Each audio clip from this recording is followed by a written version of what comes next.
খেলাতে যে যারা অতিথি হিসেবে আসছেন, আমাদের সমাজের বিশিষ্ট ব্যক্তিবর্গ এখানে উপস্থিত আছেন। আসলে অনেক কথা হয়েছে। আসলে ঠিকই বলেছে আমাদের ছাত্র ভাইয়েরা যে 2018 সালে জামালুল গাড়ির যে অ্যাক্সিডেন্টটা ঘটেছিল সেদিন থেকে কিন্তু নিরাপদ সড়ক আন্দোলনটা শুরু হয়েছে মূলত বাংলাদেশে, এবং এই জন্য আমাদের ছাত্র ভাইদেরকে ধন্যবাদ দিতে হয়।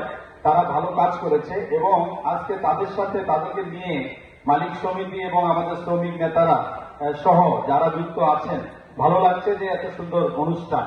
তো আমাদের চালক ভাইদের উদ্দেশ্যে আমি আসলে একটা কথা বলে শেষ করবো, সেটা হচ্ছে এরকম যে আমি একজন প্রশিক্ষক, মূলত আমি প্রশিক্ষণ দিয়ে থাকি। আপনারা হয়তো অনেক বাস স্ট্যান্ড, ট্রাক স্ট্যান্ডে আমাকে দেখেছেন। আমরা বিভিন্ন নেতৃবৃন্দের কাছে গিয়েছি বিগত 15-20 বছর ধরে। কতটুকু কাজ হয়েছে এটা আপনারাই ভালো জানবেন। তবে বর্তমান মালিক সমিতি যারা আছে বা যারা দায়িত্বে আছেন তাদের কাছে অনুরোধ থাকবে যে আমাদের দেশে কিন্তু বিআরটি অনুমোদিত 1410 জন প্রশিক্ষক আছে, যাদেরকে দিয়ে কিন্তু বাংলাদেশের আগের যারা গভর্নমেন্ট ছিল তারা কোনো কাজ করেনি।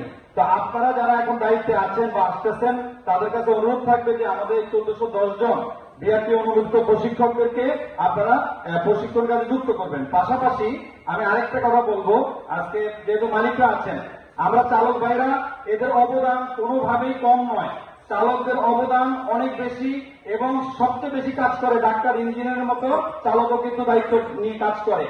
আমি একটা অবজারভেশন শুধু বলতে চাই যে আপনাদের যারা ঢাকা শহরে গাড়ি চালান, দয়া করে আপনারা গাড়িটা একেবারে ডান পাশে রেখে বায়ে কাত করে গাড়িটা আসলে রাখবেন না। এতে কি হয়, পিছনে যে গাড়ি